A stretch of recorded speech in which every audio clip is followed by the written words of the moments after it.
大家好，聽日星期日又有馬跑，一共係兩泥八草10場。因為跑10場，所以頭場開跑時間咧係1點正。今次 Richard 咧就唔買 Q 啦，就想買一條位置過關3串4。點解唔3串7啊？位置唔使啦，係咪啊？得啊得，唔得就算咯咁樣。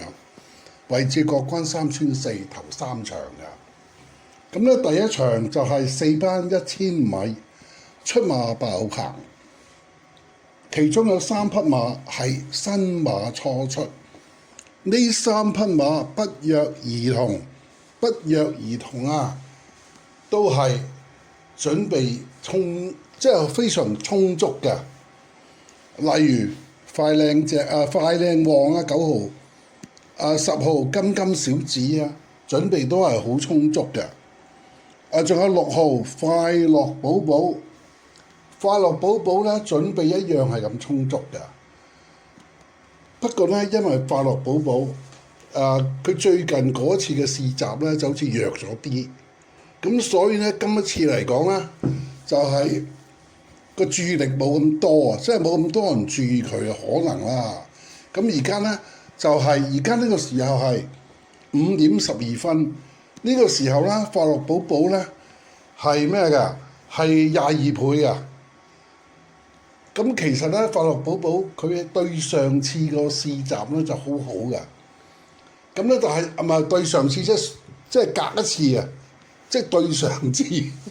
咁咧但係近期嗰課試習咧就係強差人意啦咁樣。咁啊但係我諗就咁樣，會唔會佢狀態回落咗咧？又或者佢臨場嘅時候發台瘟又係咪啊？所以個表現不如理想。咁咧同埋快靚旺啊、金小子啊呢啲真係好耀目㗎個試習。咁佢又差啲咁樣咯。咁但係佢對上次嘅試習咧就好喎。咁會唔會係發台瘟咧？咁我唔知啦。咁我因為今一次咧我係好陰謀論嘅，因為我記得中國上古嘅兵法教我哋，即係呢個係舊中國嘅兵法嚟嘅，就係能而示之不能，不能而示之能，就係咁樣咯。但係我喺預期嗰方面咧，快樂寶寶因為係遵從要求啊，因為佢上一次個試習麻麻地啊，所以我就預期佢50倍嘅。咁但係9號同10號咧，即係快靚旺同金小子咧，我就係預期佢哋係8倍㗎。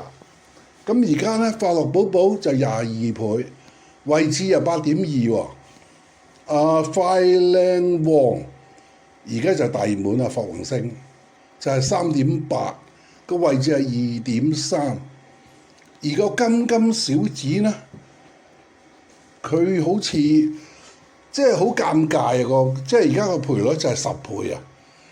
咁咧就係得個位置仲尷尬3.4。所以咧今一場咧，我係喺呢3匹新馬之中咧係揀一匹嘅。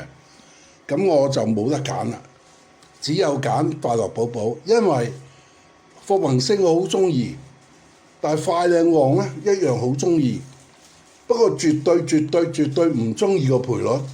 而家佢大熱門3.8咁樣。好啦，講到第二場啦，第二場又係冇得揀啊，揀人啊。第二場我就揀咗星運王爵。咩人咧？佢係莫雷拉騎嘅。雷神啲馬，即係我餓雷神嘅馬咧。餓咗好耐啦，成日都心思想買佢啲馬。今一次有機會啦，同埋呢一匹馬咧係即係本身嘅實力係唔錯嘅，起碼至呢限度，佢有頭馬紀錄啊咁樣。同場有旋風飛揚啊、可愛新星啊咁樣。仲有全神貫注啊！呢、個令我莫名其妙啊！全神貫注，我預期佢15倍，而家佢6.5啊！全神貫注11號，第二場11號，海外新星咧，我預期佢5倍，而家佢9倍喎，真係旋風飛揚，我預期佢10倍，佢而家3.8大熱門，位置1.6，咁我揀邊匹啦？冇得揀啦，女神3號。星雲王爵，即係大家可以參考一下做馬膽咁樣啦，即係馬為自 Q 啊。OK，講到第三場又係冇得揀，我揀咗嗰匹馬咧就係黃腳臘。黃腳臘，我歡喜佢，點解歡喜佢咧？因為我預期佢10倍，而家佢真係10倍。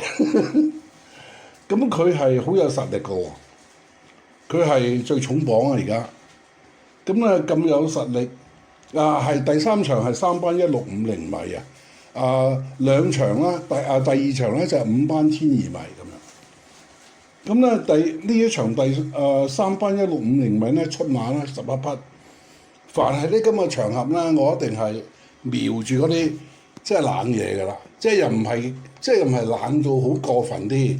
又唔係冷到無厘頭嗰啲，咁黃腳臘有根有據，懶得有理由，咁係又有可敲之道㗎。